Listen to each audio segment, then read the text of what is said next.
오늘 주시는 하나님의 말씀 신명기 24장 1절부터 13절까지 보십니다. 교독하십니다. 사람이 아내를 맞이하여 데려온 후에 그에게 수치되는 일이 있음을 발견하고 그를 기뻐하지 아니하면 이혼 증서를 써서 그의 손에 주고 그를 자기 집에서 내보낼 것이요,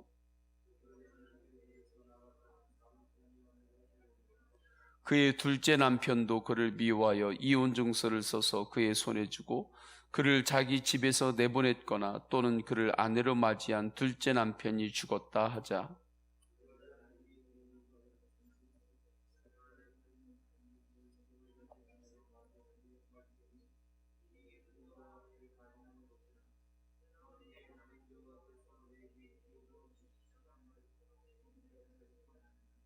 사람이 새로이 아내를 맞이하였으면 그를 군대로 내보내지 말 것이요, 아무 직무도 그에게 맡기지 말 것이며 그는 1년 동안 한가하게 집에 있으면서 그가 맞이한 아내를 즐겁게 할지니라.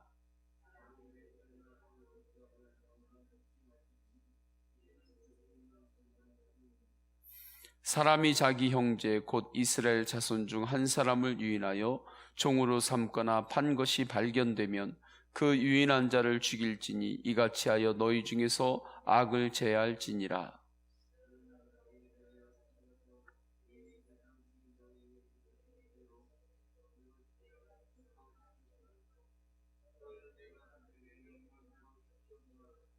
너희는 애굽에서 나오는 길에서 내 하나님 여호와께서 미리암에게 행하신 일을 기억할지니라.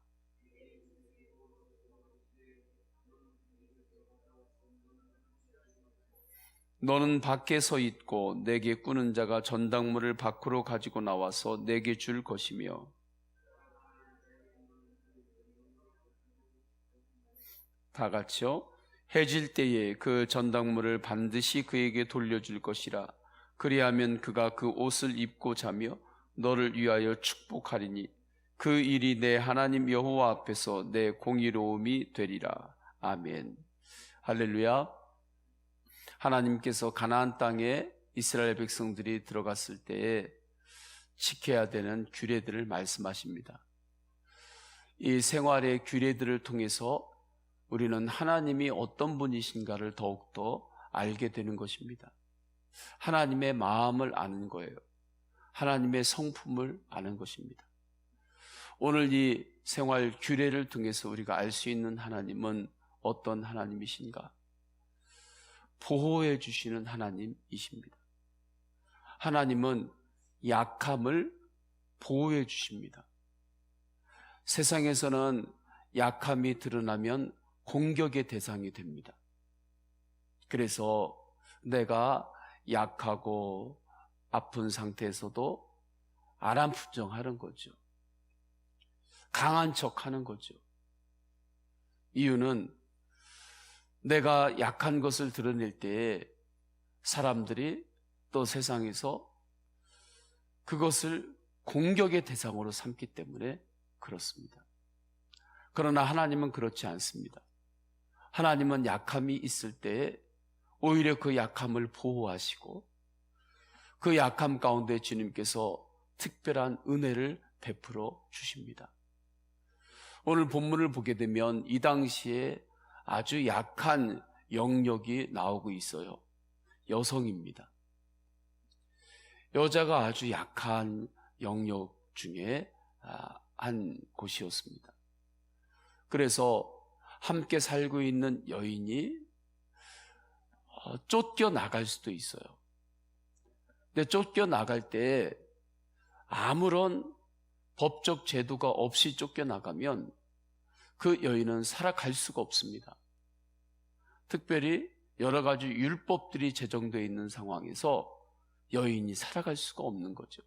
살 길이 없어요. 오늘날하고는 다릅니다. 오늘날의 시각으로 보기에는 조금 어렵죠. 그래서 하나님께서 남자와 여자 사이에 어떠한 큰 문제가 있었다. 그래서 이혼을 할 경우에는 이혼 증서를 남자가 써줘라, 그렇게 말씀하고 있습니다. 1절을 보게 되면 사람이 아내를 맞이하여 데려온 후에 그에게 수치되는 일이 있음을 발견하고 그를 기뻐하지 아니하면 이혼 증서를 써서 그의 손에 주고 그를 자기 집에서 내보낼 것이요. 이혼 증서를 받으면 그 다음에 여인이 이 사회에서 공동체에서 살아나가는데 보호가 되는 거예요. 그리고 하나님은 계속해서 또 말씀합니다. 이혼을 했어요. 남자가 집에서 이제 내보냈어요. 왜냐하면 이때 집의 권리를 남자가 주장하고 지키기 때문에 그렇죠. 그랬다가 다른 남자와 또 함께 있는데 그 남자를 다시 전 남편이 다시 또 맞이하고 들이면 안 된다. 이유는 남성이 여성을 자기 마음대로 기분 나쁘다고 밉다고 집에서 내보냈다가 또 한동안 시간 지난 후에 자기가 또 어려우니까 다시 또 들어오라고 해서 그렇게 남자 중심으로 마음대로 그렇게 할 수 없도록 그러한 안전을 여러 가지 모양으로 갖추어 나가는 거죠. 그 규례를 좀 말씀해요. 또한 5절도 사람이 새로이 아내를 맞이하였으면 그 남성이 군대를 가야 됩니다. 그러한 경우가 생기면 1년 동안은 군대를 가지 않도록 그렇게 법적으로 만들어주는 거죠. 이 당시에 전쟁은 빈번했습니다. 여인과 남자가 바로 혼례를 하고 남자가 바로 군대에 갔다가 죽을 수가 있잖아요. 전쟁터에 나갔다가. 그럼 여인이 살 길이 정말 어려운 거죠. 그래서 1년 동안은 아내와 집안에 편안하게 한가하게 머물 수 있도록 한 겁니다. 약함에 대한 하나님의 보호하심입니다. 계속해서 하나님께서 말씀하세요. 사람이 맷돌이나 그 윗짝을 전당 잡지 말지니 이는 그 생명을 전당 잡음이니라 6절에 말씀합니다. 맷돌 중에 한쪽만 전당을 잡히게 되면 밀을 갈아서 빵을 만들 수가 없어요. 음식을 해 먹을 수가 없습니다. 자기 생명하고 연결된 거예요. 맷돌을 잡힐 때, 전당을 잡힐 때 여러 가지로 어려운 상황이 되니까 맷돌을 잡힐 거잖아요. 그러나 그 맷돌은 너의 생명과 같다. 맷돌이 없으면 빵을, 밥을 아예 먹을 수 없는 상황에 지경에 이르른다. 그렇기 때문에 맷돌만은 전당 잡힐 수 없도록 미리 그러한 규약을 만드는 것입니다. 이것도 하나님께서 약함을 보호하시려고 이 규례를 말씀하시는 거예요. 계속해서 하나님께서 말씀합니다. 나병을, 병자를 보호하라고. 8절에 보면 너는 나병에 대하여 삼가서 레위 사람 제사장들이 너희에게 가르치는 대로 내가 힘써 다 지켜 행하되 너희는 내가 그들에게 명령한 대로 지켜 행하라. 9절에 너희는 애굽에서 나오는 길에서 내 하나님 여호와께서 미리암에게 행하신 일을 기억할지니라 말씀해요. 미리암이 나병으로 어려움이 걸렸을 때 이스라엘 백성들이 행하는 것을 잠시 멈추면서 그와 함께하며 그를 격려합니다. 그가 회복될도록 기다립니다. 기러기가 그렇게 한다고 하죠. 먼 길을 날아가다가 동주 중에 한 마리가 아파요. 그래서 갈 수가 없고 밑으로 내립니다. 그러면 몇 마리가 같이 내려서 그 기러기가 다 회복이 될 때까지 옆에서 돌보고 함께 해주고 다음에 회복이 되면 같이 날갯짓을 하면서 또 그 먼 거리의 여행을 시작한다고 합니다. 이렇게 약한 자가 있을 때에 그 약한 자를 함께 격려해주고 그에게 함께 힘이 되어주고 그렇게 하라는 거죠. 약한 자를 보호하라는 것입니다. 7절에도 보게 되면 어려움 가운데 있는 사람이 마지막에 노예로 팔려갈 수가 있어요. 이 당시에. 그런데 그렇게 절대로 이방인들에게, 타국에게 형제들을 그렇게 팔지 말아라. 약한 자를 보호하시려는 하나님의 메시지입니다. 계속해서 전당물에 대해서 말씀을 해요. 전당물을 취할 때에 해가 지기 전에, 밤이 되기 전에 전당물을 그 사람에게 꼭 돌려줘라. 이유는 오늘 본문에서 말씀하고 있는 전당물은 무엇을 가리키느냐면 겉옷을 가리키고 있습니다. 겉옷이 이 당시에 옷만 되는 것이 아닙니다. 밤에 잘 때 추운 곳에서 이불처럼 사용하는 거예요. 그렇기 때문에 그 전당물을 잡았을 때 그 사람이 밤에 추운데 덮고 잘 이불이 있어야 되잖아요. 그러니까 그것을 다시 그에게 돌려줘라. 13절에 그렇게 말씀합니다. 해질 때 그 전당물을 반드시 그에게 돌려줄 것이라. 그런데 13절 이 이후의 말씀을 보게 되면 하나님께서 무엇을 통하여 우리를 축복하시는지를 볼 수 있습니다. 하나님을 얼마나 아십니까? 우리가 하나님을 예배하는데 하나님을 얼마나 알고 예배하느냐 이거예요. 오늘 규례를 통하여 하나님은 약함을 보호하는 하나님이심을 분명히 깨닫습니다. 그러면 하나님께서 하나님의 뜻을 드러낼 때, 하나님의 마음을 드러낼 때 하나님은 사람을 통하여 드러내실 때가 있습니다. 사람을 통하여 하나님께서 역사하실 때가 얼마나 많은지 모릅니다. 물론 다메섹에서 사도 바울이 예수님 만나 변화될 때 강력하게 주님께서 직접 역사하실 때도 있어요. 그러나 많은 경우 사람을 통하여 하나님께서 역사하세요. 골리앗을 넘어뜨릴 때도 소년 다윗을 통해서 하나님께서 역사하셨어요.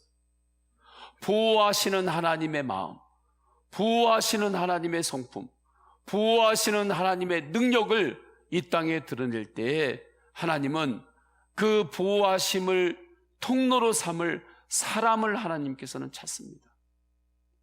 저는 우리 성도님들이 우리가 그 통로가 되기를 원합니다. 할렐루야. 누군가의 약함이 있을 때 약함을 드러내고 약함을 통하여 그를 공격하고 그러한 통로가 아니라 우리의 만나는 모든 영역 가운데 누군가 약한 면이 있을 때, 약함이 드러날 때 그것을 주 예수 그리스도의 십자가로 덮어주고 정결케 하고 그를 위하여 기도해주고 그러한 자리에 서시기를 축원합니다.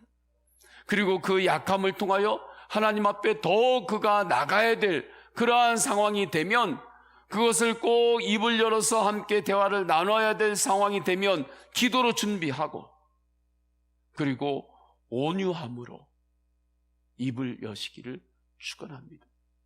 그것이 그의 약함을 보호해주고 도와주는 것입니다.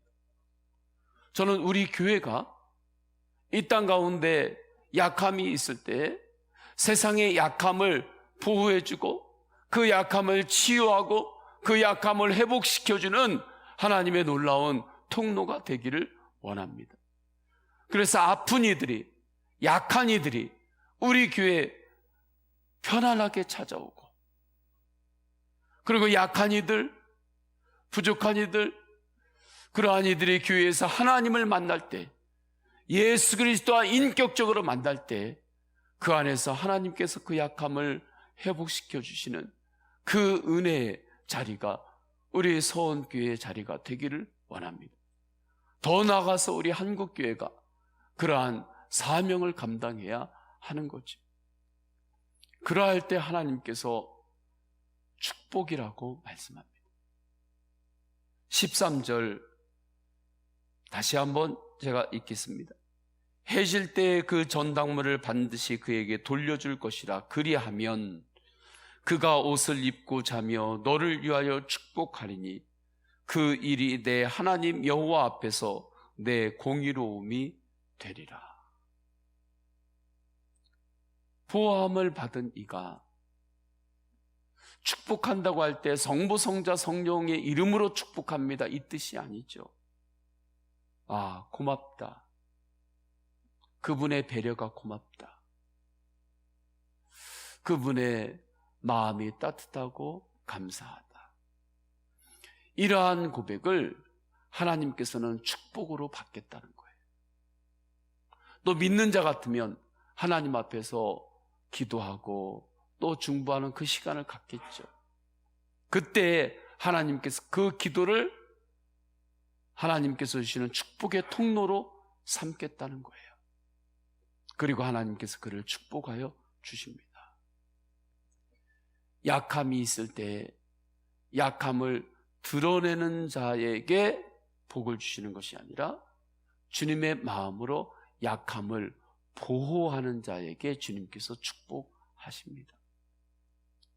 우리 교회가 이러한 교회가 되기를 원합니다. 오늘도 주님 주신 말씀 받을 때에 우리는 하나님이 어떤 분이신가를 아는 것입니다. 하나님의 마음을 아는 것입니다. 하나님의 성품을 아는 것입니다. 하나님 주신 말씀에 의지하여 이 새벽에 기도하시기를 주님의 이름으로 축원합니다. 다 함께 기도하십니다. 다 함께 기도할 때 성도들이 복받는 길이 무엇인지를 분명히 말씀하십니다. 우리 서원교회가 복받는 교회가 되는 것, 그 길을 분명히 말씀하셨습니다. 오늘 말씀으로 하나님 앞에 기도하시고 또한 우리 성도님들이 개인의 기도 제목 올려드리시고 또한 육신이 연약한 믿음의 가족들이 있습니다. 또한 병원에서 치료하는 우리 믿음의 성도들이 있습니다. 하나님, 주님께서 함께 해주셔서 치유하시고 회복시켜 주옵소서. 우리 다 함께 주여 3번 간절히 부르짖고 기도할 때 우리 지민이를 위해서도 또 여러 영역의 연약한 이를 위해서도 주여 3번 간절히 부르짖고 통성으로 기도하십니다. 주여, 주여, 주여. 할렐루야. 하나님 아버지, 주님께서 인도하여 주셔서 주님은 약함을 보호해 주시고 약함을 치유해 주시는 하나님이십니다. 주님, 위에서 예언이 아버지 역사해 주셔서 주의 예언이 위에서 예언이 아버지 역사해 주셔서 주님 약함이 예언이 아버지 공격해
주님 그 부분을 주님 만져주옵소서. 치유하여 주옵소서. 신유의 은혜를 베풀어 주옵소서. 하나님 아버지,